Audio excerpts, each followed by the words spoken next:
Good morning, and thank you for coming. I'm Carole Hochman from Barry Friedman Gallery. We have mounted a show celebrating the early days of American studio glass, featuring first, second, and third generation artists. We have a major exhibit at the gallery and a smaller show of it here. We thought it would be incredibly important at this time of period to bring everyone together that we thought related to each other as student and teacher, as colleagues, people who worked independently. And we are so happy that they are all able to come. We've had Frantisek Vizner from Czech Republic, Michael Glancy, Erwin Eisch from Frauenau, Tom Patti, Marvin Lipofsky from the West Coast, Joel Philip Myers, Toots Zynsky, Howard Ben Tre, and we are so pleased to have Tina Oldknow, who's a curator at Corning, to moderate. And with her wisdom and her humor and her toughness, I think she can keep this in line. So I'll leave it to you. It's in my coat. I just wanted to say a few words about the panel topic. Carole Hochman approached me from Barry Friedman Gallery to talk about, with all these huge panel and only an hour and a half, to talk about some of the ideas about the early studio glass movement, which I think most of you in this room are very familiar with, and perhaps I do not need to go too much into it, but we will certainly bring up some of these subjects in our discussions. But one of the things that I just wanted to say is what I'm going to do when I introduce the artists is I'm going to introduce them by age. I'm not going to say their age, but that is going to give you an idea of the generations of artists we were talking about. All these artists are pioneers in studio glass, yet some of them were really the kind of first people working in the field, and then other people immediately following after, their students, things like that. So if you pay attention to the way that they're introduced, you'll kind of have a little genealogical tree of the earliest, the kind of first glass artists, and then, you know, all those who follow behind. But again, stressing that all of these people really pioneered the movement, and I'm sure a lot of you are familiar with their work. I wanted to tell you that we're not going to be showing images today, so I highly recommend that you look for their work at SOFA, specifically for the earlier pieces at Barry Friedman Gallery, but also there's other galleries at SOFA that show more recent work, and it'll be kind of a nice detective hunt for you to find some of the work of these people. Also, I wanted to mention that Tom Patti has a solo exhibition at Heller Gallery in Chelsea that you might want to catch. It's an exquisite show. All of the artists here have worked hard to achieve longevity in their career. A number of us are showing at other galleries. Would you please name the galleries at which we're showing in? Yes. Well, I would love to do that, Marvin, but maybe you would like to tell us where you're showing, because I'm not quite sure. I don't want to get it wrong. I'm just a panel member. You're the moderator. Okay, Marvin happens to be at Holston, right, Marvin? I hope I got that right. I got him in there. Joel, are you at Mark Saunders? Your work? I don't think that's important. Okay. Well, aren't they the best? Hey, what's going on? Okay, so this is going to already be fun. You are going to have to do your own detective work here, because clearly some are forthcoming and some are not. But I did want to talk about, you know, you have to remember that having a career and a successful career for 30 years is really, or 40, is really quite unusual. All the artists here have worked very hard to achieve longevity in their careers. And if you think about maybe contemporary art, painting and sculpture, how names change every decade, it is pretty remarkable that these artists have lasted throughout several decades and been the leaders in their field throughout that time. And I just wanted to stress that again. Yes. Well, no. But I mean, it's an achievement, whether you like it or not. I think. All of the artists here have work in museum and private collections all over the world. So, you know, their kind of status and reputation is very well established for all of them. All of the people here at this table have worked with the vessel at some point in their career, defining it as a sculptural object. So they do share that. And the last thing I wanted to say is that thank you, Barry, for bringing all these artists together. He is the reason for this gathering of artists, and I wonder if anyone else would be able to kind of gather these people together gladly to come to New York to be here, to be on a panel today. So thank you very much, Barry.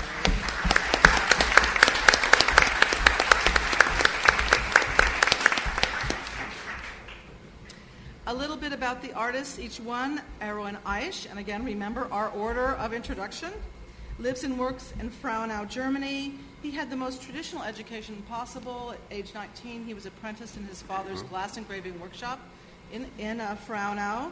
Later on, the family opened their own small glass works there. He studied engraving at the glassmaking school in Zwiesel, Germany, and then after working with the family for a few years in the glass factory, he went back to the Academy of Fine Arts and Music in Munich to study sculpture. And I think this was one of the key things that really started distinguishing Erwin's glass from early on.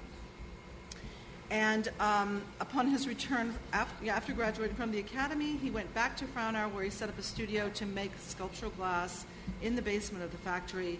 And he met Harvey Littleton in 1962, the same year of the so-called birth of the American studio glass movement.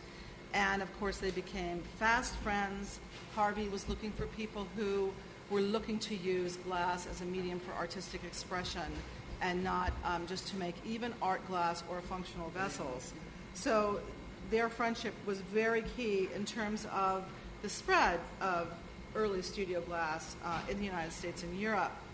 Erwin is considered the father of European studio glass. So together he with Harvey are really kind of the first very pioneering individuals in that field.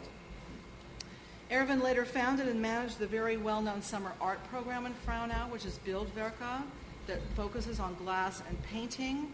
And just recently, he and his family opened a glass museum in Frauenau, which is a kind of a wonderful thing. So you have a whole center of glass culture now in Frauenau.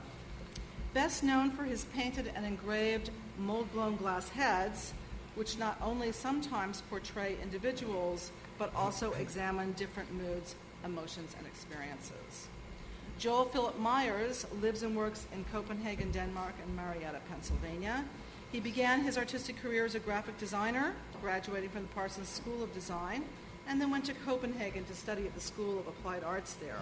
He later ended up earning his BFA and MFA at Alfred University in New York.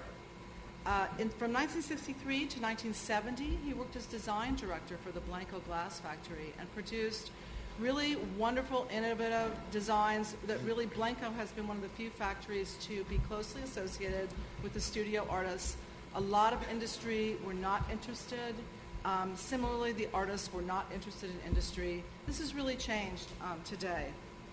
It's one thing that has changed. In 1970, he left Blanco and moved to Normal, Illinois, where he established a very influential glass program at Illinois State University, and where he is still an emeritus professor. Frantisek Vizner lives and works in Zdar nad Sázavou in the mountains of southeast Bohemia in the Czech Republic. He trained at the Industrial School of Glassmaking in Železný Brod before going to the Academy of Applied Arts in Prague, where all the best students from all the glass schools are handpicked to go to study. And there he studied with Carole Stippel, very, very influential professor, as well as Václav Platek. After graduating from the Academy in 1962, he began designing commercial pressed glass for the glassworks in Teplice, and in 1967 moved to a very innovative glassworks in terms of hot-blown work in the town of Skrdlovice, where he stayed until 1977. Since 1977, he has maintained a private studio practice. Vizner has brought his unique eye to such different products as commercial pressed glass and sculptural blown glass vessels. However, he is best known for his minimalist and geometric vessel-shaped sculptures formed from cast glass blanks with cold working tools. Marvin Lipofsky lives and works in Berkeley, California.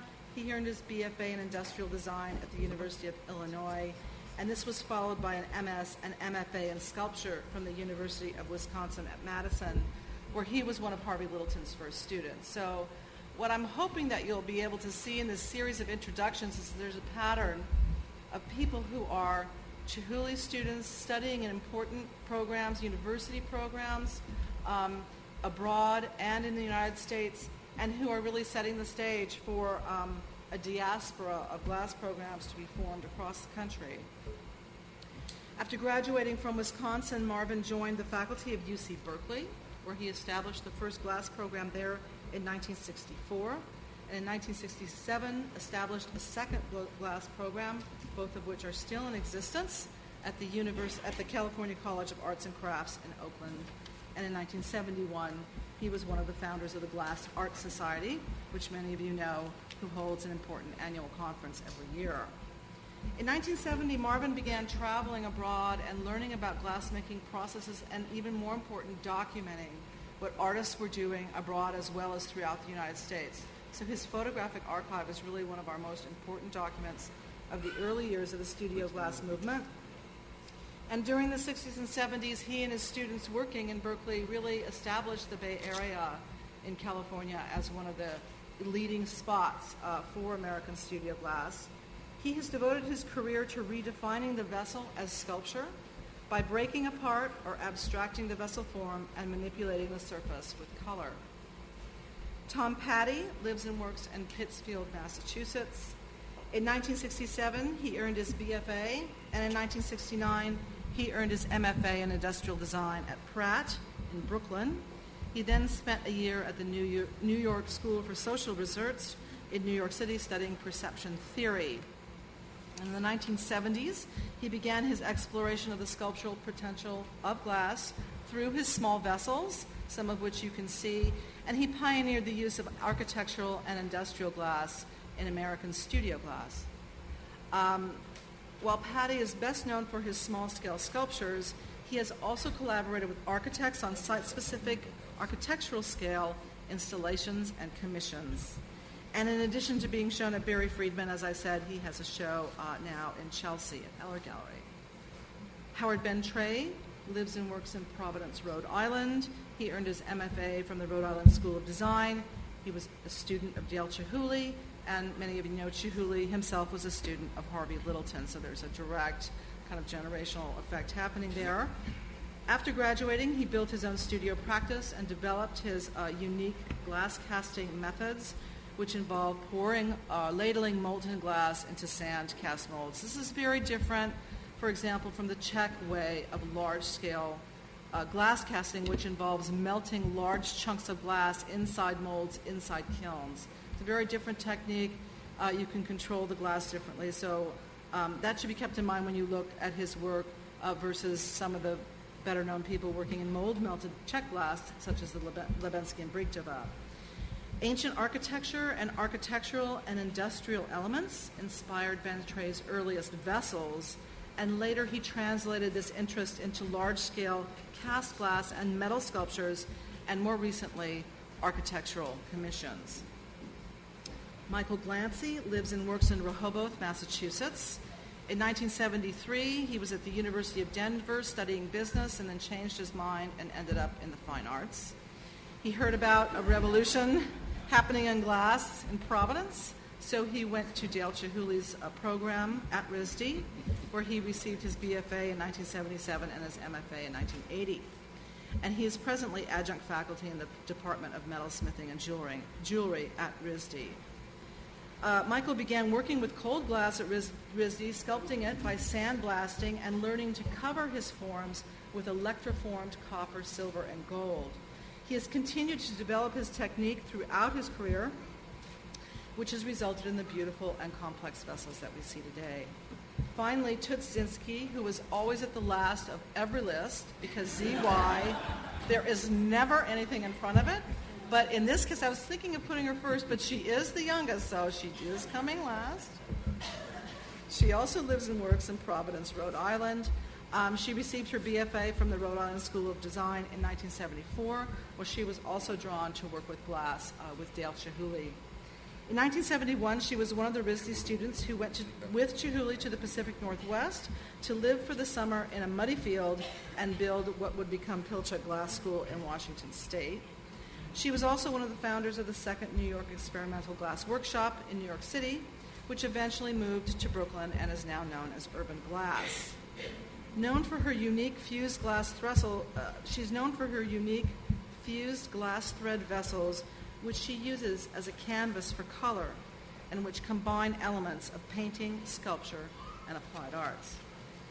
So now we're going to turn, now that you've had this introduction to these, as Michael Glancy said, luminaries and icons of legend, who've been really important role models for the really legions of students that are involved in glass programs throughout the country. A lot of Harvey's students and then his students spawned other students that traveled all around the country and abroad, not only teaching glass in workshops, but establishing university programs to really create what has become a movement.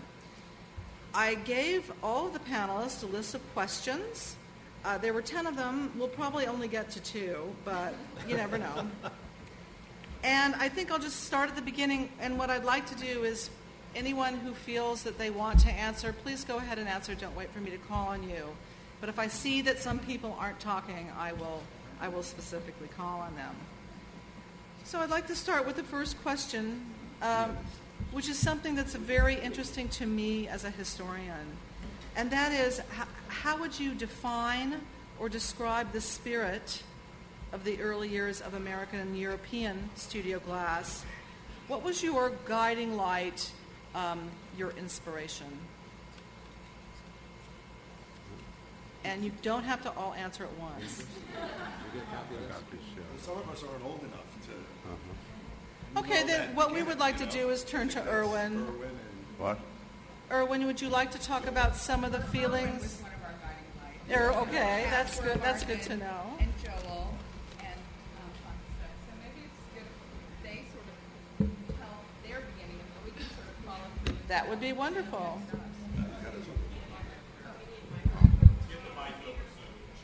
Erwin, What? can you begin? I just said that Erwin and Joel and Can I begin? Marvin were kind of Okay.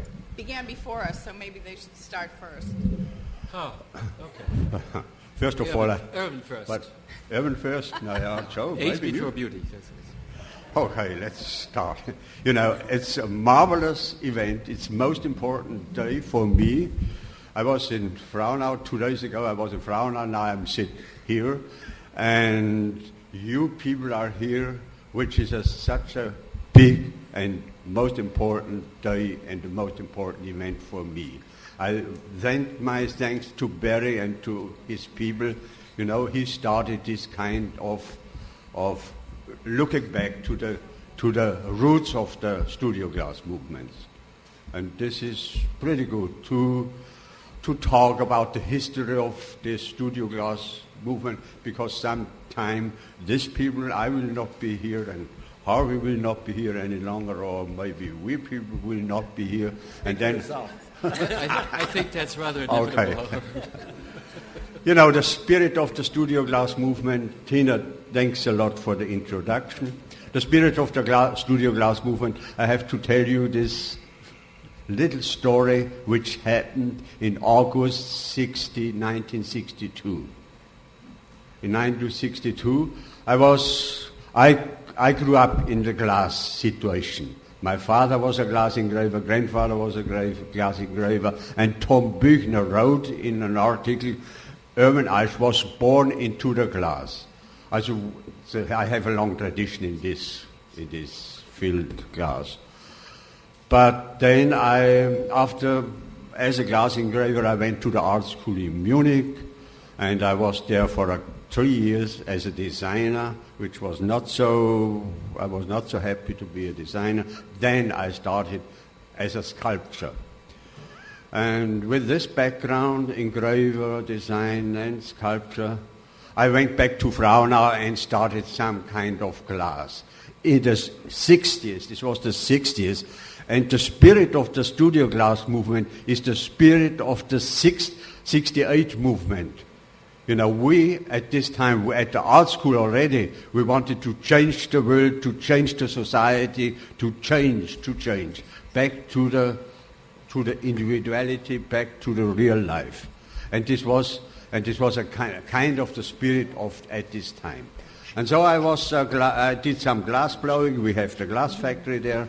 And I had a first exhibition in May 62 in Germany. And then this was May 62. And 3 months later, Harvey was in Europe, was together with Bess in Europe to look around what's going on there. He was in Paris and Murano. And so he was passed in our area to see what's going on there. He wanted to visit the school. The glass school was closed. And beside the glass school, there was a fine crystal shop. And so he was looking and we were fine crystal. And now, let's see what's going on here. And in the office of this fine crystal things, he discovered a fancy piece of glass, a kind of a picture which did not work. But he said, oh, who made this piece, And he bought this fancy little piece of glass. And then he asked the guy, who made this piece of glass. And then he said, no, this isn't Frauenauer, kind of crazy guy, And Harvey and Bess knocked on our door. It was August 1962. And I showed him some slides. And I showed him some photographs from my first exhibition. My English was pretty poor, and he was looking around, and did not know what to do with this American people here.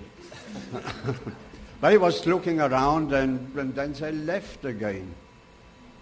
And then 2 years later, which is important, 2 years later, he sent an invitation and a flight ticket over for the World Crafts Council here in New York City. And I was a little bit shy, no English, and should I go and should I not go? And we had 2 kids already. But finally I thought, there are so many people from our family, Eisch is in this country already, so you should go over there. And then I was there in 64, June 64. Harvey was there. Marvin and his students were there at the Columbia University, and he had a tiny little furnace there. And this tiny little furnace was real big inspiration for me. And I saw the tiny little furnace, and here in this country I learned what means freedom. This was very important for me, this experience in June 64. And with this kind of experience, I went back to Frauenau and I built my own studio.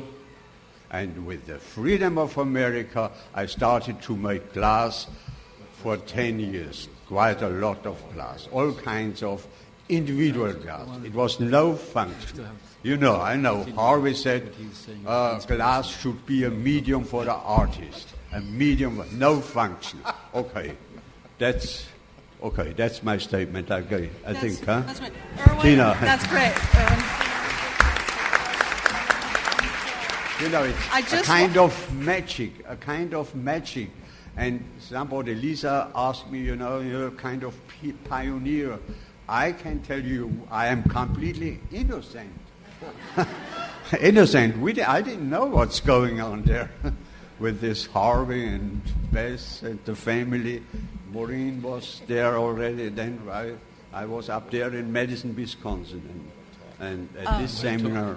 Erwin, I just want to give a little context to your comments, because basically when Harvey went to visit you, he had completed 2 very historic workshops at the Toledo Museum of Art, working with glass for the first time in these small furnaces designed for artists. And so he was very kind of manic to find out more about what could be done with glass. Visiting Europe, finding Erwin was a huge, kind of wonderful thing for him, because there weren't a lot of, obviously, hardly anyone doing this kind of thing that he knew of.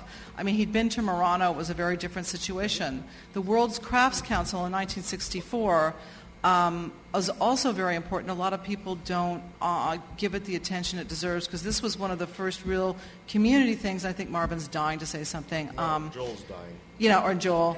But so I just wanted to give a little bit background with that. Joel, why don't you go ahead? Well, regarding inspiration, I would never have started working with glass if it wasn't because of Harvey Littleton, and in some ways also Erwin. I was a student at Alfred University finishing my degree in ceramics, and I had become familiar through then Craft Horizon magazine about the activities of Erwin and Harvey. So I had this image of what possible creative possibilities there were with this medium, of which I had never had any actual experience at all, nor any idea of ever working with the material, which I'm sure a lot of people share it, same idea. But when I was made the offer of becoming design director of Blenko, with that idea in mind, that here was an idea that perhaps might work, perhaps the individual craftsman could learn. In my case, it would be to teach myself about the creative possibilities of glass. And we have Harvey as a inspiration in that regard here, and Erwin as an inspiration in Europe. I'd like to carry this further into another question that was posed to us. And that question had to do with, did the studio glass phenomenon really begin in the United States? And I'm not a chauvinist by any means, but I believe it was a wonderful American idea that really worked. I think that Harvey was a visionary that captured very early the spirit of the 60s. And I believe that some things occur because the time is right, because things are just positioned. We don't know that until they've passed, but we know it now. The 60s was a time of experimentation, of independence, of do-it-yourself. It was a time in which universities were expanding tremendously, adding ceramic departments and expanding art departments throughout this country. There was money available, so there was money available to open glass departments. Now when that first crunch about oil in the 70s happened, that would have probably stopped the glass movement in the 60s if it had happened then. People were already frightened. So I think that from my standpoint, the energy that I saw coming out of Madison, remember, I was isolated in West Virginia from the school, and it was only in 1965 that I did a workshop in Madison that I met Marvin and the rest of these people who I was dying to meet, because who else was doing what I was trying to do? So it was a great experience for me. And one of the things I'll add about this was the fact that I had been working with real glass. I mean, I already knew what was real glass in the factory. When I went to Madison and I saw their furnaces and I tried the glass, it was like putting, Marvin, give me a break, will you? It was like dipping into taffy. It was a whole different experience. And later, when I invited Marvin to come down to work in the factory, he understood what I was getting at. And so what I'm saying is that there was a tremendous amount of enthusiasm and interest in this new medium, which was not bound by any traditions. That was the idea, was to start without any boundaries, without being restricted. And I think it could only have happened in the United States because those restrictions are what I felt was what Erwin was talking about in Europe. Because even today, there's hardly a major glass program in Europe in the school situation. Could I go back and follow a little bit about what Erwin talked about, the World Craft Council at Columbia University, and second, everything that Joel said, which was very enlightening.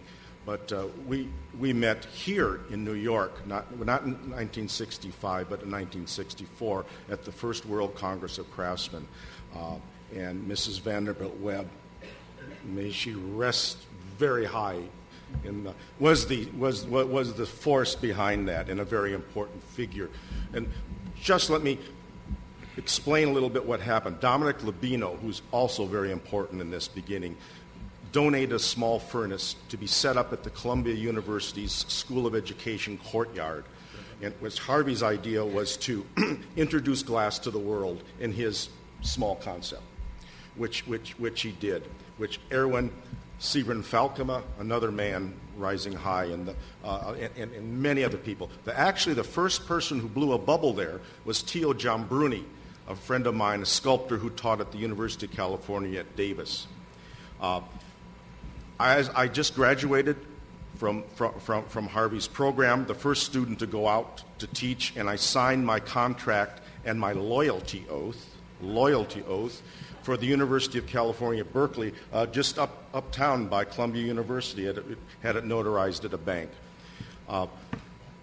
As standing in front of that little tiny furnace, a gentleman came up to me, big hair, short, great big mustache, and looked me in the eye, and he said, "Don't do this.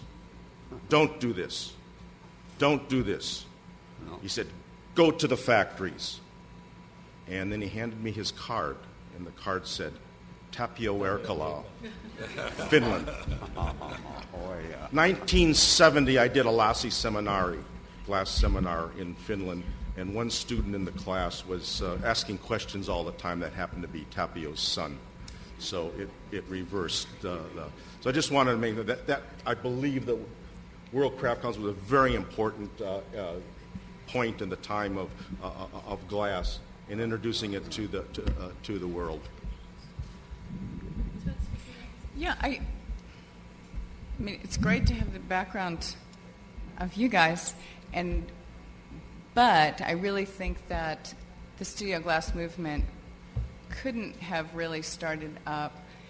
Being granted, Harvey did the workshop, but our big inspirations still, I think, all were huge influences of the Libenskys, Anwolf, Erwin Eisch, Sibren Valkema from Europe, who had already started doing a lot of important individual glass work that, granted, somewhat grew out of factory or family situations. So I think it was really, one couldn't have happened without the other. And I think we also have better publicists. But I think Toots is talking quite a bit later, because Harvey's inspiration, there wasn't a you guys, it was all of us, and you have to realize that we're seeing things from different perspectives. Well, it's we did. I mean, Maureen Littleton should be here because Maureen Littleton was there, a child, but she was there, and she was there before. While all the rest of these people up here, except the old guys, were kids, and so she saw it all happening, and the influences. Some people have very narrow ideas of how things got started, and it was Harvey, and Joel eloquently gave in Erwin the credit where credit is due. And there are many more people. The first small studio that I know of was in Europe and was by Precht in Lauscha, much before Harvey started his small studio. Well, there was also... Remember that. There was also the very considerable, and I think Frantisek Vizner can talk about this. Yeah. And John Salah was very important in Harvey's influence. And for me, Maurice Marino. Right. There was some studio pioneers working in the 30s. The Salah family had their own glass workshop in Montparnasse in Paris. They had been working, the father and the sons worked together from the 20s through the 50s. Certainly that was important for Harvey Littleton to see that. And he had a historic meeting with Jean Salah. What was not less known was what was going on in Czechoslovakia, which at that time was an Iron Curtain country. But what you had there was an incredible educational system in glass, plus factories that had artist studios in the factories who encouraged the artists to be experimental and develop things that they could not have developed on their own because they could not have afforded to do so. But certainly Libenský and Brychtová pioneered all their cast glass techniques, starting in the 50s, doing large-scale work. When Erwin says that the time was right, he's very correct in that, because literally Harvey in the United States, René Robotchek announced in 1958 that the time had come for glass to become a medium for artistic expression. All these things were happening in different places in the late 50s, and in the 60s begin to happen. But really, Harvey was an amazing catalyst, and for something with no history practically in the United States, except for when you go back to the turn of the century with Tiffany, it really was a considerable undertaking. So hopefully that context helps a little bit. But I also like to say one thing regarding that. I mean, what we're talking about, what was really Harvey trying to do? Basically, he was trying to show that one person could make a piece of glass. You don't need a team. That was the difference between everyone else making glass, with the exception of Salah and Marino in his time. Although, if you've ever seen a movie, there's a wonderful movie about Maurice Marino. It's a marvelous movie. It's funny because the whole movie shows him apparently working by himself, except in one scene, the pipe is moving while both of his hands are working. So unless he's grown another arm. But in any event,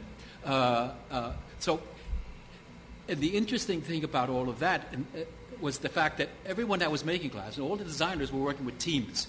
And Harvey, I think he felt without a doubt, that in order to bring this idea about was to convince people, hey, you don't need 6 people to make a piece of glass. Now, isn't it interesting how things have changed?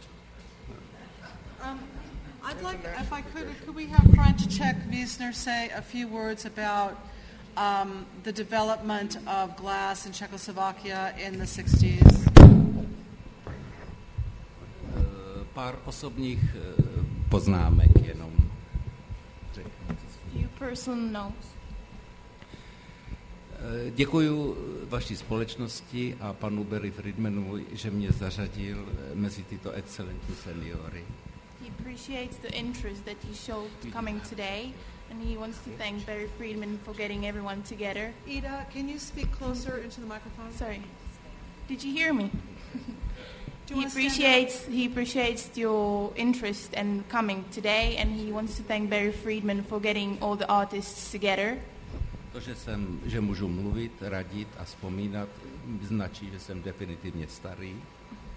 That the fact that he can give his notes, give his personal comments and advices, that shows that he's really old. Jsem tady za české skláře, ale oni o tom nevědí. He's here representing Czech artists, but they don't know about this opportunity. Mám jeden problém. V tuto hodinu se v Čechách sčítají hlasy a nevím, jestli vyhrajou socialisti nebo demokrati, že nevím, jak mám mluvit. And today there are political elections in Czech Republic, and he's quite eager to know who won, because that will change a lot for the cultural scene. Will it be good for glass? That's what he's hoping. Ministr kultury nebude mít nikdy ani korunu na sklo. That our prime minister will not have any money to support glass. Doesn't matter what political party will win. Můj osobní sklářský život začal společně v 62. roce společně se studiovým sklem. He remembers the year 1962 as the first remarkable year for getting together with the American studio glass and first meeting the artists. And he considers that year as the beginning of studio glass. Můj americký sklářský život začal v roce 79 v Corningu a je pro mě hlubokým zážitkem. And then he remembers the year 1979, the Corning exhibition, when he first came here and first had a chance to speak to the artists and get together. Můžu říct, že problém studiového skla definitivně zvítězil u nás až v 90. letech. And the term studio glass finally won his recognition in what used to be Czechoslovakia in the 1990s.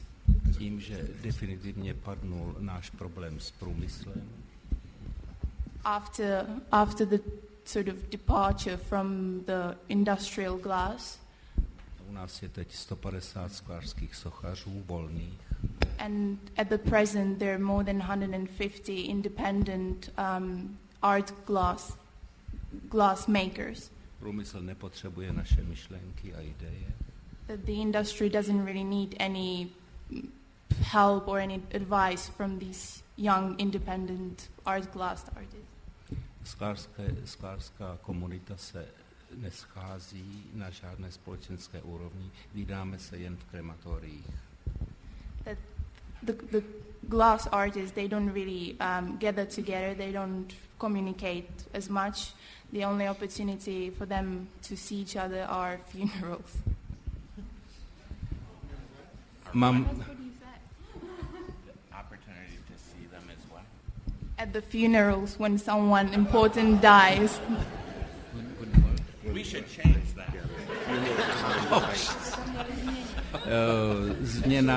Musím sdělit tuto novinu, kterou tady ještě nikdo neví, že and there is something that is secret at the moment, but he would like to announce it here.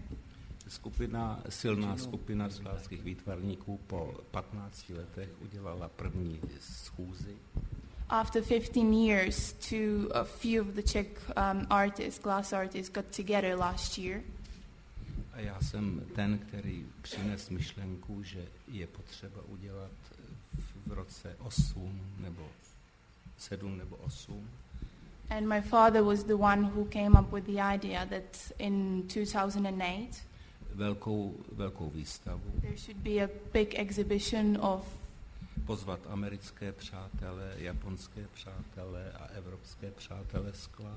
Of Czech glass, exhibition of Czech glass, and to invite all the American, Japanese and other important European glass artists. A poděkovat za kontakty a za úsilí posledních 25 let. And to thank them and appreciate their work and the contacts that they've made with Czech artists. Protože bez podpory americké společnosti sběratelů a muzeí by ekonomicky čeští skláři nepřežili. Because without the support of American artists, American arts collectors and critics, the term of Czechoslovakian glass wouldn't be as known and as recognizable as it is at the moment. Slovo sklo jsem za 15 let nové socialistické vlády neslyšel, vidím jenom, když si připíjí se šampaňským. That for the last 15 years since the political situation changed in the Czech Republic, he hasn't heard the term art glass. Everyone talks about glass as industrial pieces and vessels, glasses to drink from, not really artistic pieces anymore. Thank you. Thank you, Frantisek.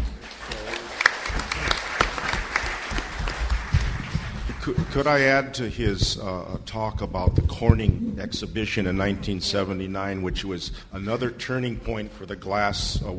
By this time, the Glass Art Society had been organized, and through a group of meetings with Corning, we presented a conference during this important exhibition. Tom Meitner was the director at that time, and we pushed extremely hard to invite everybody in that exhibit, which was pretty inclusive. And many of the Czech artists came, and many of the Czech artists had their first big experience in the United States at that conference. By chance, I happened to be the president of GAS at that time, and it was a battle with Corning was quite willing, but it was a battle. And I remember just a little story. We were talking about planning the conference, and I said, "Please, Tom, when you write to when the official letter goes out, tell them to bring small slides, or we have to provide them with a very large slide projector thing, because they won't have paperback slides." And Tom said to me, "Oh, Marvin, you think these people aren't civilized?" And I said, "Okay, Tom." And the conference came around, and there was everybody with no slides, or these great big slides that they didn't have a slide projector. So they ran up to the library. They got a Czech Glass Review and an opaque projector and put that on. and from an opaque projector showed their work. So Tom Buechner never listened to me, and he still doesn't listen to me. It was also... But I know what's right. We know that you know that, Marvin. We also, with Marvin and a group of people coming out of Glass 1979, too, was the idea for New Glass Review. That idea did not come from Corning. It came from the artists as something that they wanted to have happen. Also, just Craft Horizons magazine now is American Craft magazine, so just so that these things are all still existing. I would like to say something in Tom's behalf. He smokes cigars, too. No. Okay. Sorry. I have to tell you now. Joel, we have to move on because we can't have Tom Buechner story. I have to say, Tom Buechner, he bought... Erwin, I didn't say that. Erwin, we don't want to talk about Tom here. Okay. I mean, Tom is really fabulous, and he's been incredible, but we really want to approach some of the other subjects here. And what I'm going to do now... I understand. Would you like to say something about Tom? No, not about Tom. Okay. Please. Tom and I had our own issues. But I think that, having been a dialectical materialist in the 60s, you believe that the glass movement was a socioeconomic movement, which is basically what they're saying, cheap energy and freedom of expression. What I was going to bring up was that perhaps, from my perspective, and although I'm not the youngest, I think I've worked the least number of years with glass, actually, when I read everybody's bio. I think the next big change occurs because the people who started working with glass really came out of the decorative arts, in the industrial arts. And I think the next big shift that happens is when artists start moving into the field from other areas. And I think that's an incredibly significant moment because... Do you think that happened right away? No. When I first went to Pilchuck, I think in 76. I started working with glass in 75, and everybody was blowing glass. There was a little sandbox at Pilchuck where I forget who it was, Dan Daly maybe, was pressing little things in and making little bas-reliefs. Pilchuck was not the center of the world, by the way. There were things going on, but they didn't know about it. That may have been. There were casting students. One of my students, who now is a sculptor an architect in Australia, was casting things way before that at the University of California in Berkeley. Well, that may have been. Pilchuck was extremely important for most of the people's education. Are you done? And I did. I was at Portland State, and I did drive down to visit Marvin because Marvin had Gianni Toso there making pasta sauce and blowing glass at the same time. What year was that, Marvin? 76, 77? Yeah. But I think that was a really important breakthrough. I don't know. I think it really started happening in the early 80s, and maybe Toots would have a better idea about that. Yeah, it started growing, but in the 70s, you get a lot of... busy gathering materials and building a big building. And then there's a moment when I think you can really compare it to building a big building. And there was a lot to be built. There was a lot of materials and information to be gathered in order to build this building. And then there's a point where the building's done, and you have to inhabit it in a different way. And I think in the 80s, we started really inhabiting that building. Yeah, we started really wanting more information. And there had been this great information exchange, and it was why it was so exciting. Not only was it this fabulous material that a lot of us didn't even know existed when we went to schools as a personal art medium, but there was this incredible excitement of exchange of ideas and between Europeans and Americans. And Erwin's right. It was that time when everyone wanted to know the world. We wanted to know people. We wanted to know that people in the world were all really wonderful, and that we didn't want these other political problems that were going on. So it was a combination of a lot of things, and Howard's right. We had cheap energy, and it was this incredibly affluent time in America. So schools were able to be convinced that it was okay to spend like 7 times more per student to run a glass program. because there was so much money floating around, and all of that contributed to so much happening. And and people like Marvin and Joel, and really Marvin and Joel deserve a lot of credit because Marvin was tirelessly traveling the world, not only gathering information but sharing ideas and what was happening here. Joel the same with his wife's Danish, and he was going back and forth between Europe and America constantly, and brought my generation back tons of information, both visual information and attitudes, and it was great. I mean, it was a really exciting thing to become involved in. Dale brought a ton of people through. Dale, Jamie, I mean, there was just this incredible searching for information. I think what you have to realize is what this whole, whatever you want to call it, that began, let's say, in '63. It needed time to find something, needed time to develop itself. I mean, if you think about the history of ceramics and where ceramics went at one point to traditional pots to what it is today, well, you have to give it time. It needs time. And the younger people that are coming in have had reams and wealth of information coming at them from every place. People are traveling, the global economy, the global traveling. And so that has finally got to the point. And galleries. The galleries didn't support real art. They supported more craft. If I can put it that way, I'll put it that way. And if it's more than that, then okay. But you get the idea. The idea was that a system has to work. Corning had the exhibition, it started to get interesting glass, and its value increased tremendously. Why? Because people began to recognize the quality of the work. Well, I think we all grew up together in a way. I mean, the galleries grew up and were incredibly supportive. Absolutely. The museums started coming on board, and we were in this area that people kept saying it's craft, and we were going, we don't care what you call it, just leave us alone. We want to. Became objects. No, we're learning. And we started. I mean, at places. The reason that the schools in places like Pilchuck and New York Experimental Glass and other places became really actively important was that they started pulling in artists from other fields and say, hey, try this. It's not just a craft medium. There's amazing things to do with it. Let's play together. And a lot of really interesting work has grown out of that. A lot of boring work, too. Well, a lot of boring work that you would look at and you think, well, that's a good work for a beginning student.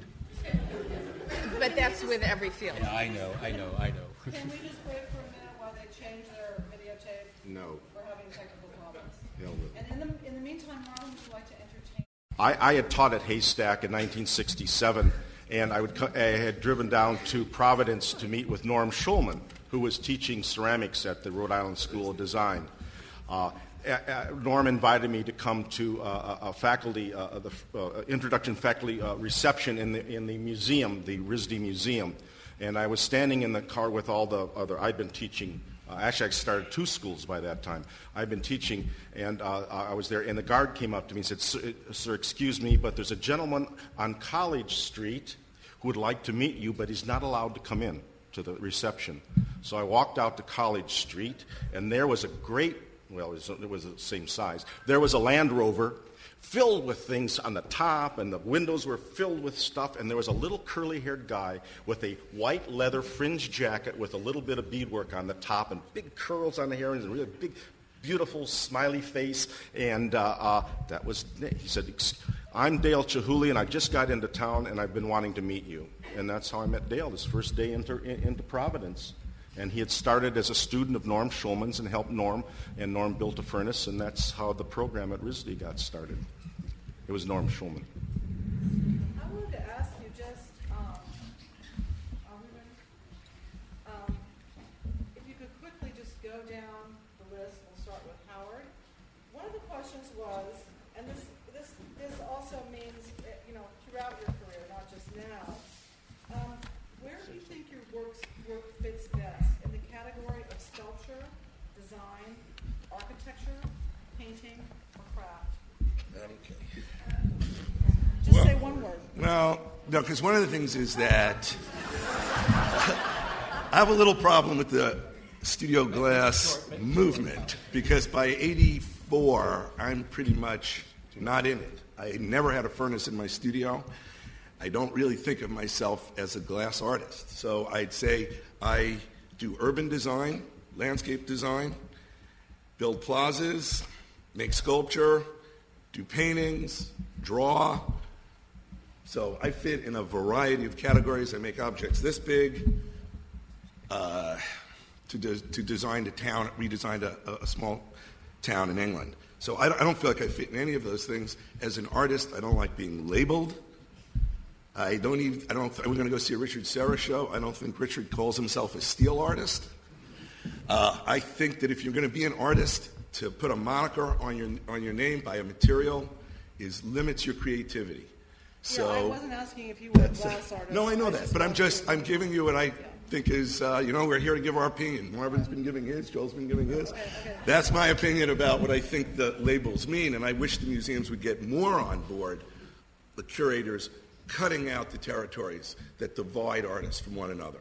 I do too, and that is a whole other day of discussion. Well, it's either good or bad. It's not. That's a long struggle. Well, I'll read you my notes to this question. I hate this question. That was my comment. I don't think, I understand why Tina's asked the question, but I also agree with Howard. I mean, I don't, first of all, just work with glass, and I don't ever think of categorizing myself, and I hope I never do. I don't like categorization in almost anything, so I'll let you guys figure it out. Very easy. I'm an artist, designer, craftsman. And human. Human.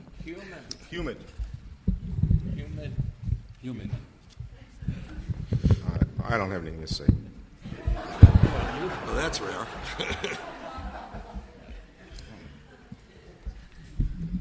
I'm very proud to be called a glass artist, or what anyone would like to describe me as.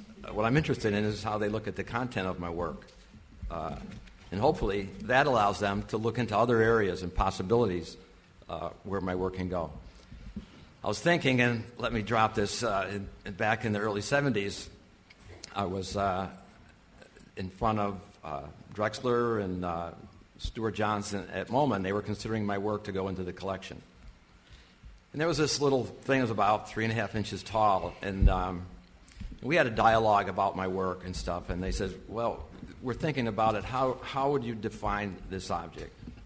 And I says, well, it's part of my work. It's stuff I've been working on for over 10 years now, and I think it would fit into the dialogue that the architecture and design collection is developing at the museum.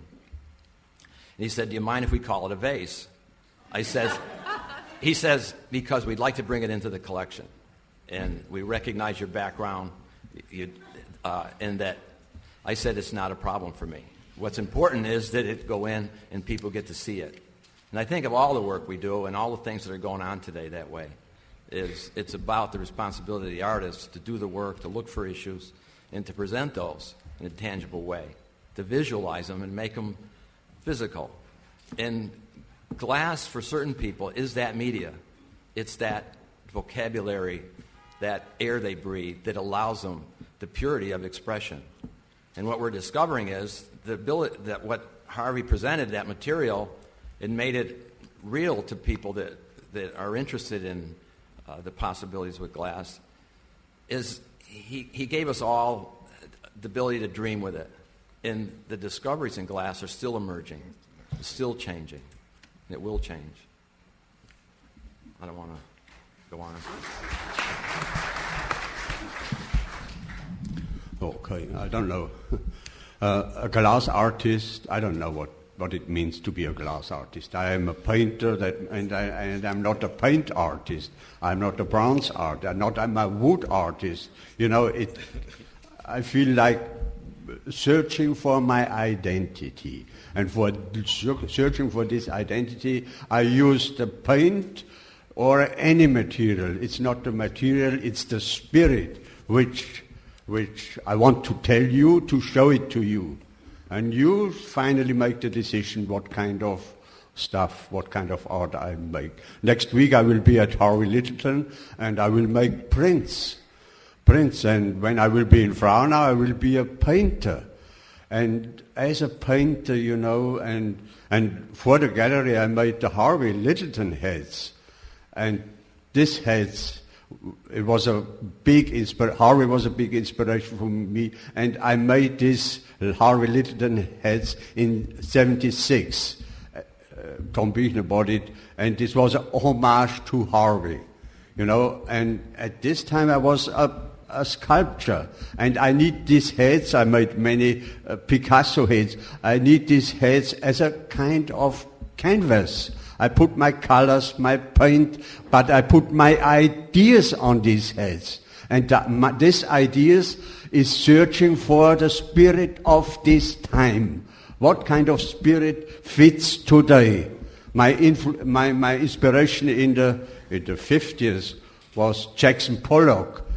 And at the art school, Jackson Pollock, you know, this kind of painting and action painting. And then we did things like this also. And I realized abstract art doesn't fit. And since that time I'm looking for human being, for the faces, show my hands in the painting, and searching for this kind of spirit, for this kind of humanity, for this kind of freedom. And this is I'm doing this in 50 years, and it goes on for as long I will be on this world. It never ends. Look for my identity. And this is, at the exhibition I have seen here, we all show our identity in this kind of works. And this is important. Show your identity. Show your head, show your heart, and show your hands. Do it with your hands. This is also most important, because it exactly shows Marvin and this and Joe, and this shows identity, and this is important for all of us. I guess this is also important for all of you too. We are looking and searching for the spirit, what kind of life we live on. Yeah.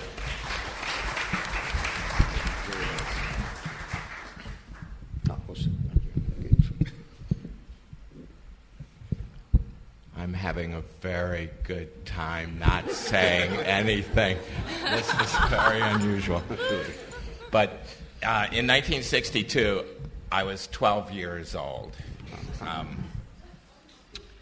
And I picked up a blowpipe for the first time in 1969 for therapy with my business pursuits.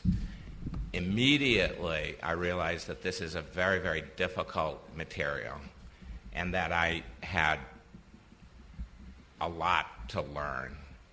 And I think that the confusion may occur because of the amount. I mean, I've been inspired by everyone on this panel and quite a few artists.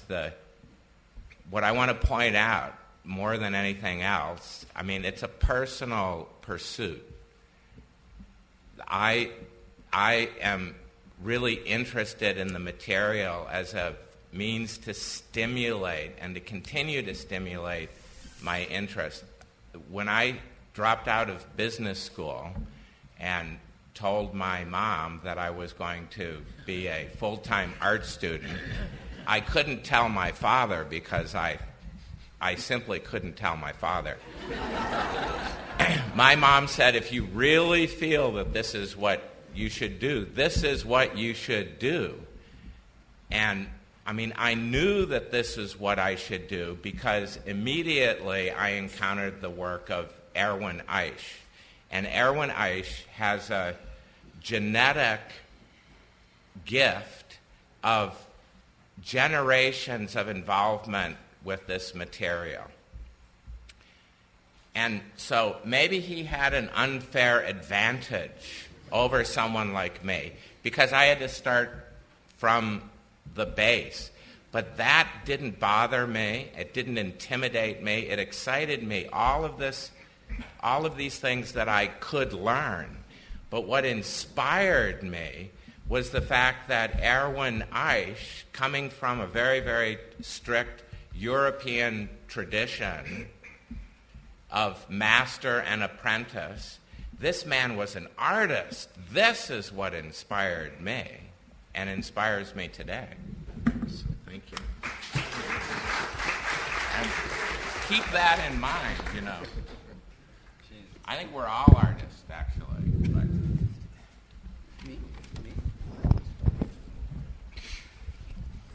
K mému programu. Já jsem jediný akademický sochař, který v životě neudělal žádnou sochu.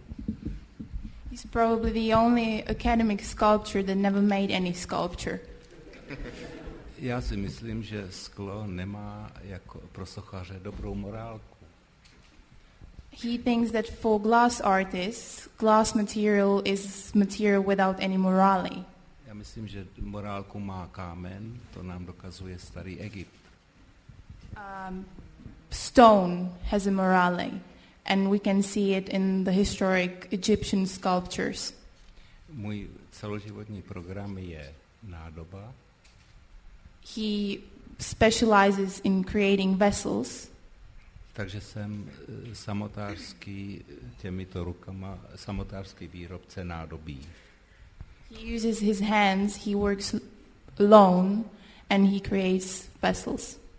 Půl života jsem dělal nádoby levné, lisované sklo, které stálo $10. He first worked with pressed glass, which was a cheap sort of variant. Dneska dělám nádoby, které je trošku dražší, taky s těmato rukama. Today he uses his hands to create unique glass masterpieces. Můj program je takový, řekla ho Eva Hesse, paní Eva Hesse. His program, Eva Hesse once described his program. Tento bláznivý svět má nárok na krásný malý předmět, to je můj program.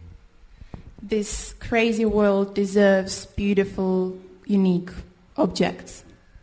Fajn.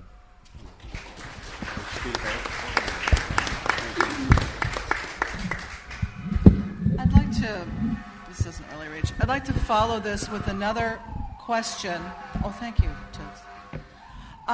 Which is, in the past 10 years, it's become increasingly easy for artists not to make work in glass themselves. In other words, people work with other glassblowers, even die-hard glassblowers like Fritz Dreisbach in the 70s, who would not dream of having another person makes his work, now works with other friends who are gaffers who may be able to blow something larger than he can. All of you here on this panel make work yourself. It's very much something that you do. Maybe in the architectural work you work with fabricators. What do you think about, well, in the 70s, 60s and 70s, certainly it was not acceptable for people in studio glass to have other people make their work. Now it is very acceptable to have other people fabricate work for you. And can I just get some comments on that? I can't lie because my assistant's in the audience.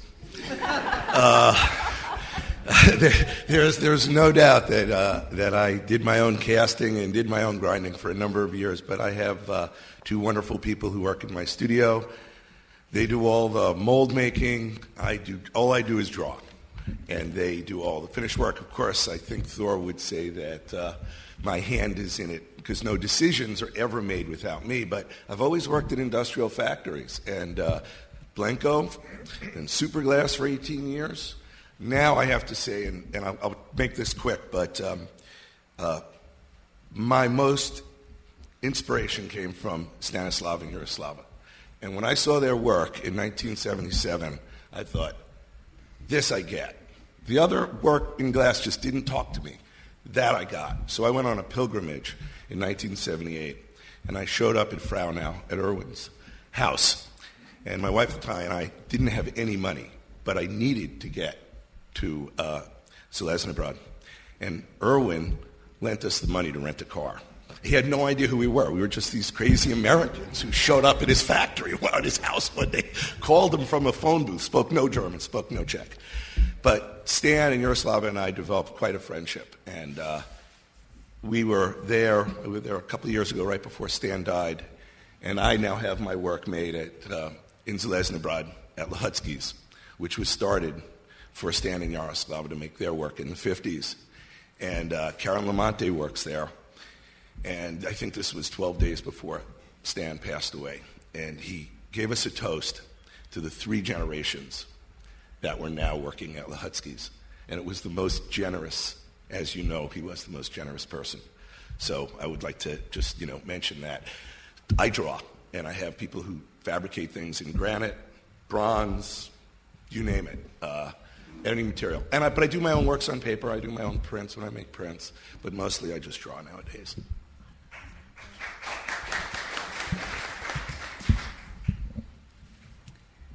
I think that whatever anyone does to whatever is necessary to incorporate, to go from where your idea is to what you want to realize is fine. Personally, I make my own work because it's the nature of my work. But I have assistants who do preliminary work. I don't pull the thread myself. It would be a total waste of my time. In periods of time when I was incorporating blown glass in my pieces, I always needed other people. There are a lot of really interesting things that simply can't be done all by yourself. I mean, I think it's kind of a romanticized idea that artists sort of work away by themselves in their studio. And maybe it comes from, Yeats saying that art was the social act of a solitary man, but I've never agreed with that. I mean, it is maybe a social act. It's also a very personal thing. And I think that, Henry Moore didn't make his own sculptures. He did thumbnail sketches. Why is this suddenly... we all know the reasons it's rearing its ugly head, and there's a lot of discussion about it, but I think it comes out of the discussion of the lone, the history of the lone craftsman versus, people who are just artists making art, and, when you have an idea, you need to realize it. So whatever it takes, I think is totally legitimate. If it takes 100 people or if it takes one. What Erwin said is important. What you want to do is have that idea there, existing out there, for other people to contemplate, to challenge them, to excite them, to stimulate their imagination, or just to enjoy.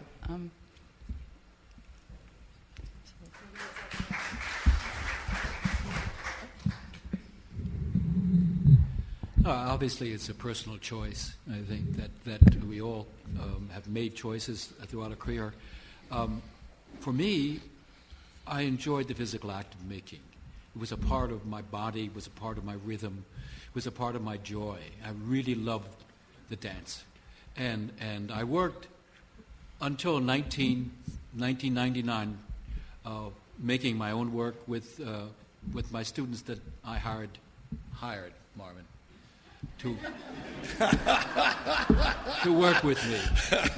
And all of the work, essentially, I did myself with the exception of their assistance when I made the piece.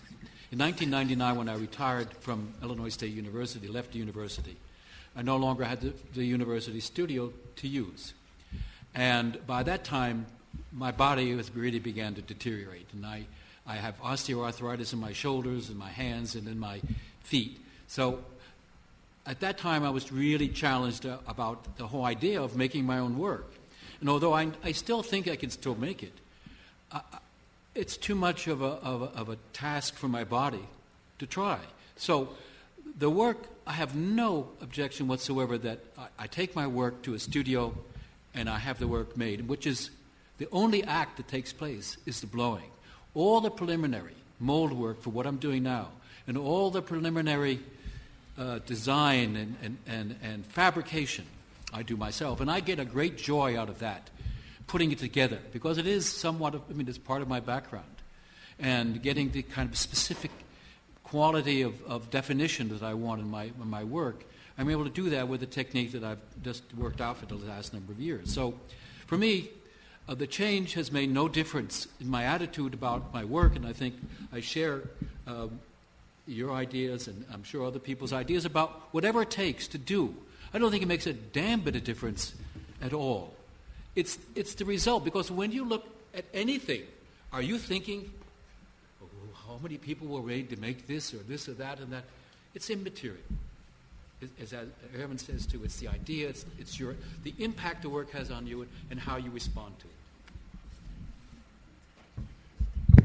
Well, I differ with Joel in one respect. It's all material.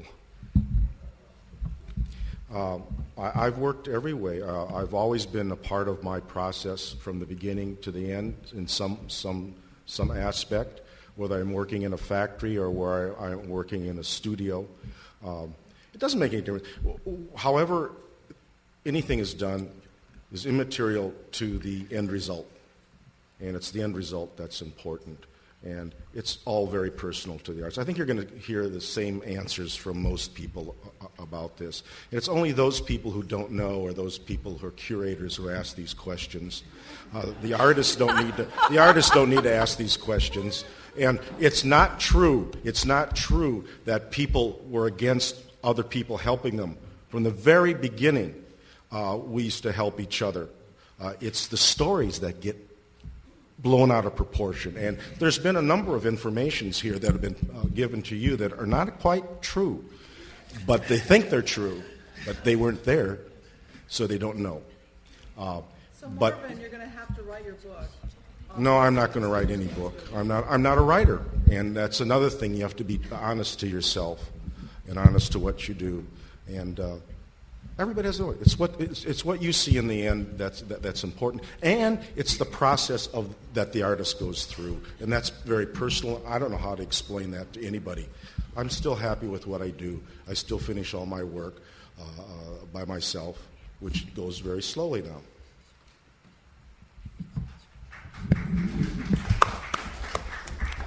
Well, I think it's very important when artists work with their hands and make their own work. It's not about often the work you're making. It's about the next work. It's even laying it up. It's even preparing the studio. It's it's the entire experience. It's the meditative thing. It's thinking about it. You have all that time and process to question often what you're doing and how you're doing it. So you're living it fully. When people start doing all of the necessary things around your work for you, it slows down that dialogue. You may make more work, but you don't necessarily make better work.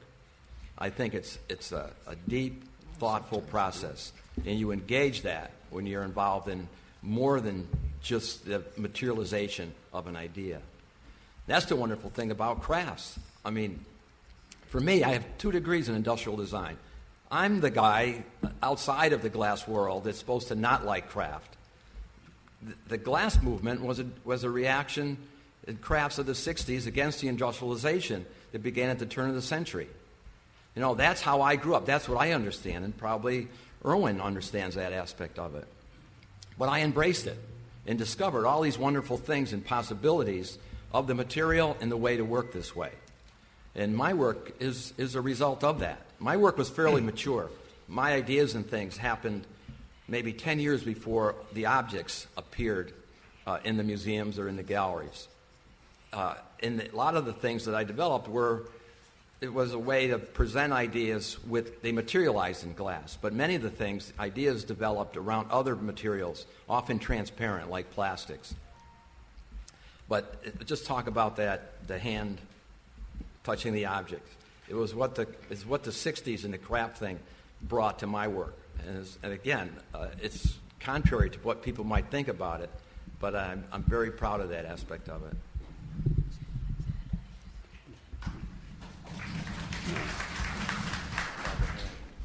It's about the hand, and it's about the head, and it's all the time, everybody say, it's all the time a very, very personal decision. All the pieces and all the glasses shows your identity, your personal decision. And I don't care if I make my glass heads, I don't care. My wife, Gretel, she's a sculptor, and she makes the form. form for me, clay form, and the glass blower in the factory blow the glass heads because I'm not strong enough to blow these heavy glass pieces. But the final decision, if the final decision for the paintings and the message I want to put on this glass, this is my stuff. This is my decision, of course. And as a painter, no chance. You have to do everything by yourself. No, it's not possible that anybody make a design and I make this kind of painting. No, this is completely identity with this body, with this spirit, and the spirit of our time. And nevertheless, it's marvelous. I'm very happy to be here and to meet my friends here again in New York City. It's a great event. 44 years ago. It's marvelous, and this movement.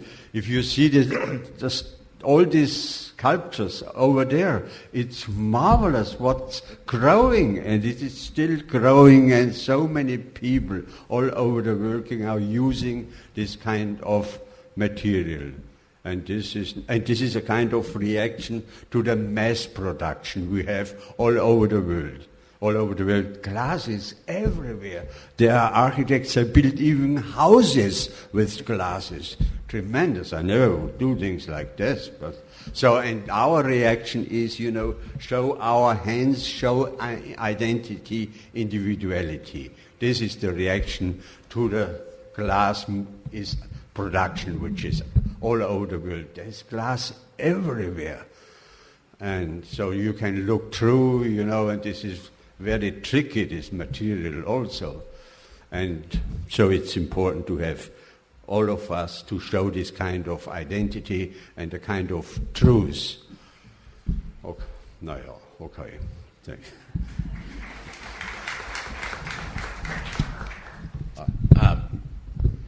For further reading, I would highly recommend that you seek out Josiah McElhaney's really excellent writings on the role of the assistant with Donald Judd's work. And I'm very serious. But my assistant, Miles Baer, has been working with me for 12 years. We have matured together. My work wouldn't be what it is without his direct participation and his learning and his energy. It would be different. And that's exactly what I said. But I would still be working, you see. So the role is inseparable, and actually he contributes. We contribute to each other's ideas to motivate both of us forward, because it's really the learning process that's so stimulating. When I do something that excites me, this is the key to this not becoming a job. It's never been a job. It's been the single most exciting place and the single most important thing that I've ever wanted to do. And the fact is, I still want to do it. And it's because it's still exciting and it's stimulating. And that's why it was a brilliant choice to go from business school to art school. I mean, and glass is deep enough to last the rest of my life, and I still won't really know what I'm doing. Goes on the whole life. That's incredible. Yeah, I made a good choice. I think so, yeah. Good. Můj problém je, všechny předměty, které znají, jsem udělal sám. All the objects, all the glass work that you're aware of, he makes on his own? Můj ateliér je tak malý, že by se tam asistent nevyšel. The studio, the workshop is part of our family house, and he couldn't fit, or he wouldn't be able to fit any other person there. Mám 2 kamarády a to je diamantový kotouč a diamantový vrták. To jsou moji asistenti. His assistants and friends are his grinding machine and diamond, which he uses as a cutting machine. Dělám to sám, ty předměty jsou pořád menší a menší, protože mě víc bolí záda. The objects are getting smaller and smaller because as he gets older his back starts hurting, so he has to consider that. Chtěl bych vyjádřit 2 nebezpečí, ne pro mě, ale pro studiové sklo. And he would like to note 2 problematic issues for the future. To nebezpečí je pro mě mladý sklář.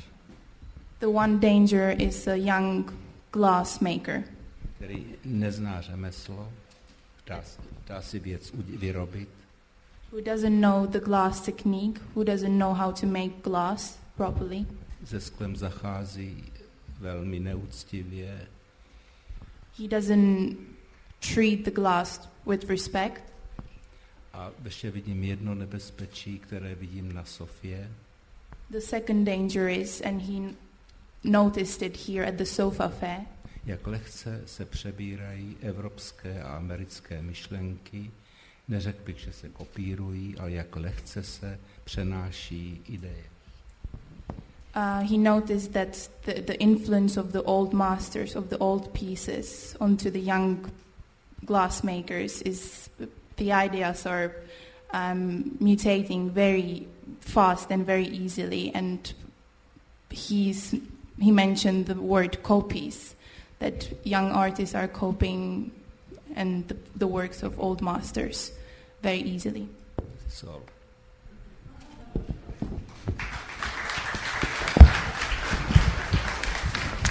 Thank you all very much. I'm always surprised at which Marvin brought up, the disconnect between artist realities and art historians and curators who ask different kinds of questions.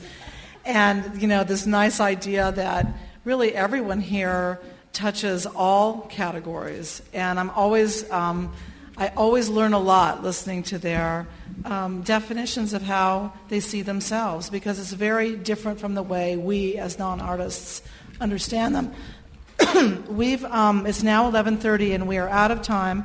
I'm going to look at Mark Wyman to see if we can take 1 or 2 questions from the audience. So we can take 1 or 2 questions, yes.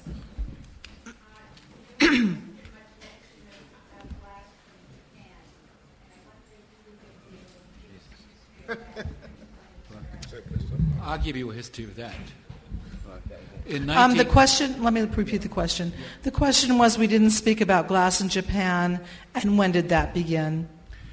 In 1978, the World Crafts Council had its international meeting in Kyoto, Japan. And I and Kyohei Fujita were the co-chairs of the glass program. And it was as a part of the program, they had a demonstration. They had a furnace set up by, what's his name?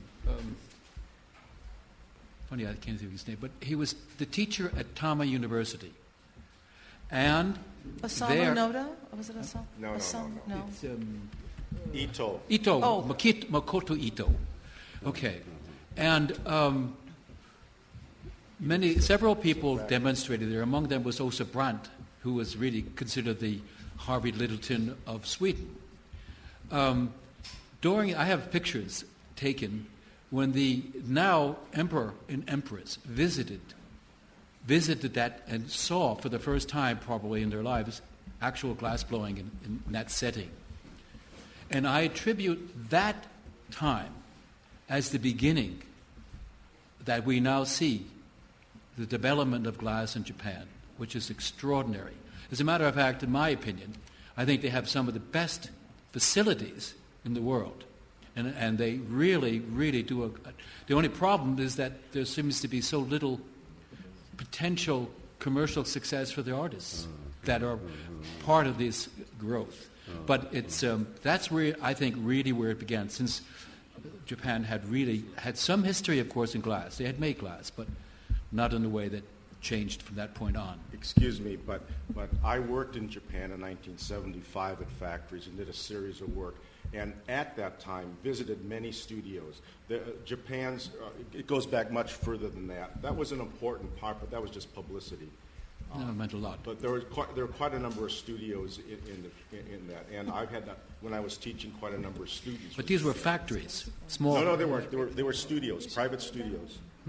I was there. I visited them. I don't believe you. He's getting old, isn't he, ladies and gentlemen?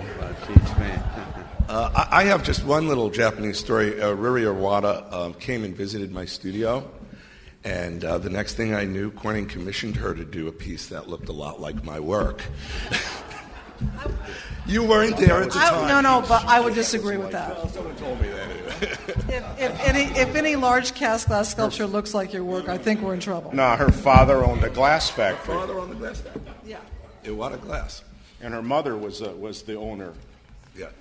Do we have any other questions? There's some very interesting work going on by Japanese glass. Yeah, very. Some of the most interesting in the world. Damon? Yeah, I agree. You mentioned the impact that Eisch has on production looking smaller, and I'm wondering, looking at the reverse of that, when some of these started off in the early studio glass movement, trying to tie together the threads of the influence of decorative arts, was there some sort of sense of rebellion, youthful rebellion against this influence of decorative arts in glass? Inspired any of you? The question is, was there some sort of spirit of rebellion against the traditional decorative arts that was inspiring you? I think that for myself, quite a different. I mean, I came into glass in a completely different capacity, and so I looked to what I didn't look to anything in the United States. There was no glass that interested me, so I looked to Europe, and I looked at the history of glass, and I looked to Tapio Virkala, and I looked to the Swedish glass, and I looked at the Czech glass, and then of course I knew about Erwin, but my role at Blanco was as a designer, and gradually my ideas developed on their own, as much as Erwin has talked about, but those are the things that influenced me. Yes, in the front. What kind of question? Decoration. It's a reaction against decoration. Why do you think you're still having to battle this question? Are you glass artists, are you artists, are you craftsmen? Why is that discussion still? Can we say, this is a huge question that I really don't want to go into right now. I think on a short-term basis. I really think That people ask us that question. Yeah, all the time. Any time thinking about No, it. and There's I only think one that, answer, and that's art history departments. that what? Art history departments, that's Yeah. what they teach. They And don't I teach think that- anything else. Yeah. That people, it's, a recent.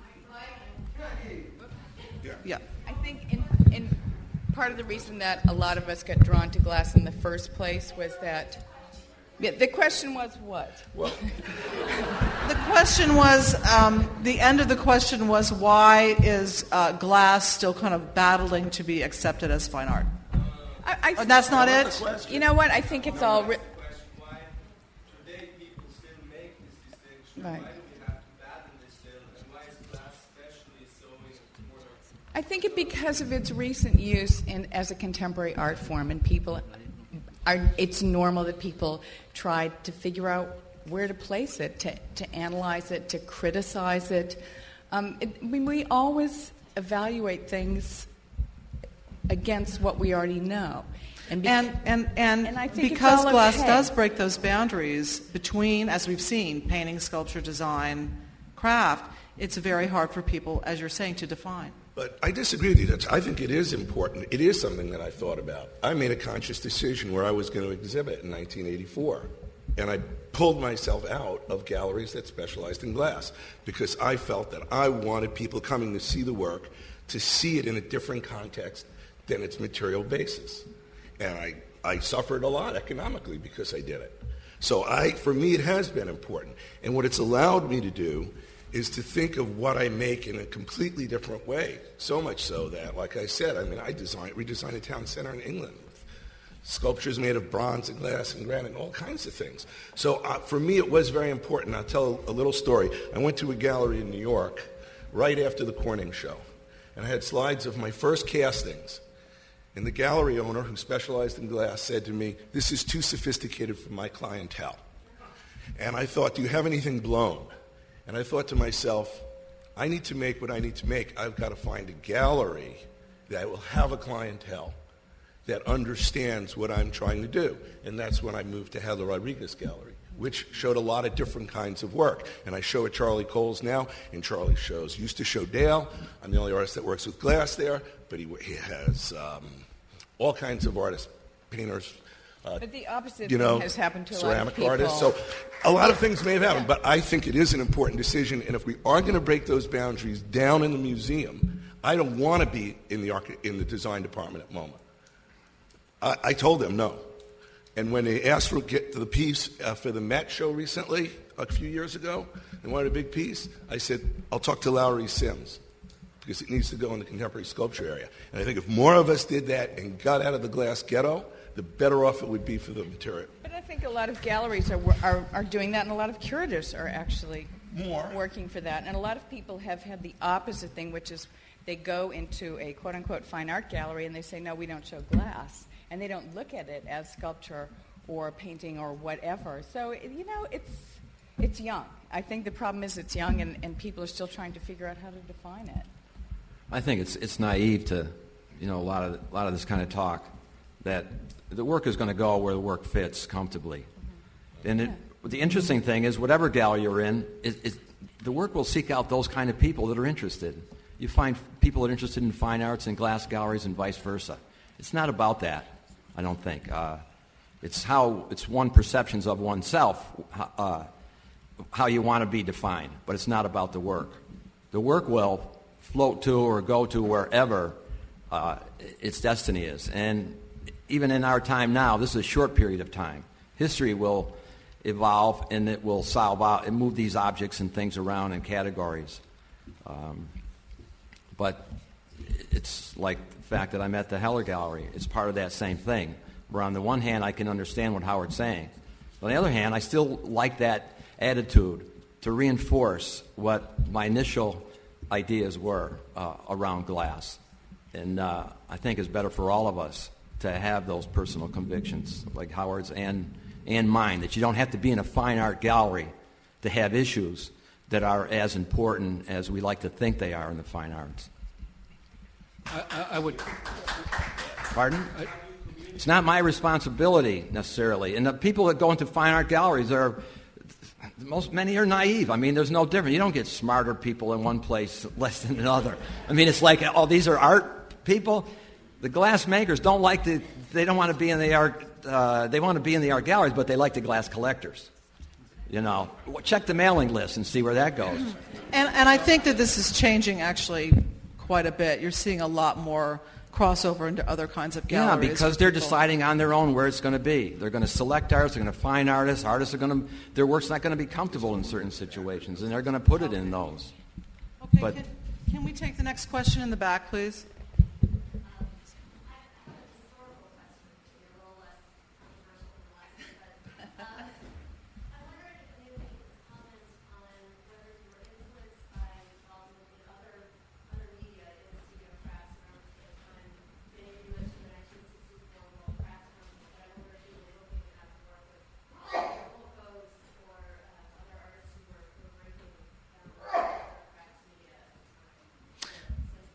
The question is, in the early years, were people influenced by artists working in other craft media, such as ceramics, to kind of break boundaries and do those kinds of things, and then they would run into them at places like the 1964 World Craft Council?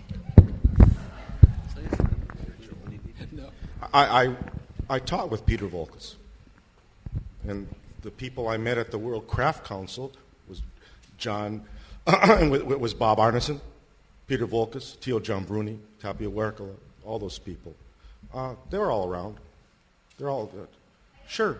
My first work was clay, and I worked in Wisconsin, but my influence was what I saw in some magazine. Actually, what I saw at the Art Institute in Chicago, 2 sculptures. I didn't know who they made them, but there was John Mason and Peter Volkas. And then 2 years later, I was teaching with him. John Mason actually was teaching at Berkeley the year that I started teaching.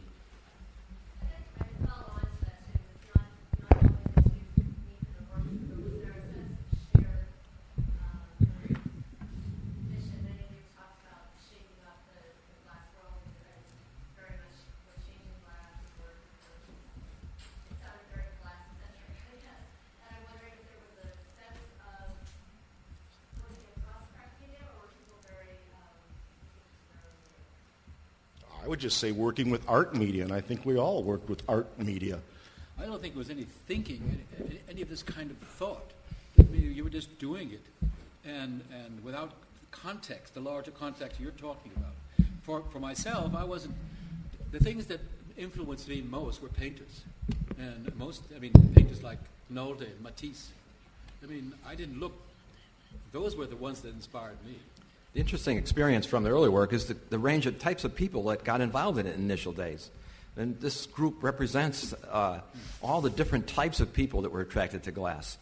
Now it's you're getting people with very little background or other, like Micah went from business to that. You bring other experiences to it. Today, students go in and they study only glass, and they want to be, quote, a glass artist or a glass sculptor, whatever they want to call themselves. They don't have life experience outside of that one program, and then they go right into the galleries. The interesting thing here, there was a period of time for maturation, whether it was, and it's not the studio glass movement, frankly. To me, it's the university glass movement. Mm-hmm. There's only a couple studio glass artists, if you think of a person in their studio. The ones he's mentioned, someone like myself. And all the craftspeople that were in the crafts, that were doing craft shows that had these little functioning studios in there. By the 80s, it was starting to break up. I think that people like Peter Volkas had huge influence on what happened in glass, because a lot of the glass studios that happened in universities actually grew because literally out of the gas lines of the ceramic studios. And there was so much excitement, and people like Volkas and Brother Bruno, Ron Nagel, Soldner, we're really pushing boundaries and pushing scale and doing things that really broke way far away from any tradition of craft and utilitarian items. I think they had a huge influence. No, that was part of the 60s yeah. thing. But that was particularly California when... No, I think in a lot of universities... I've never been in California. No, a lot of universities, the artists were attracted from ceramics. Bob Bechtel and Ron Nagel and I and Pete Volkas and John Mason, we all taught together. I mean, they were just there. Yeah, and they were very present on the East. But, you're talking as a student. They influenced lots of students. Yeah, and they influenced a lot of people working with glass, which is what your question was. These people are simply artists we're talking about. What? That's it. The studio glass movement ended about 10 years ago, by the way. It's over. That was another one of our questions, which I don't think we're going to get to, but I think about that. I'd love to invite you.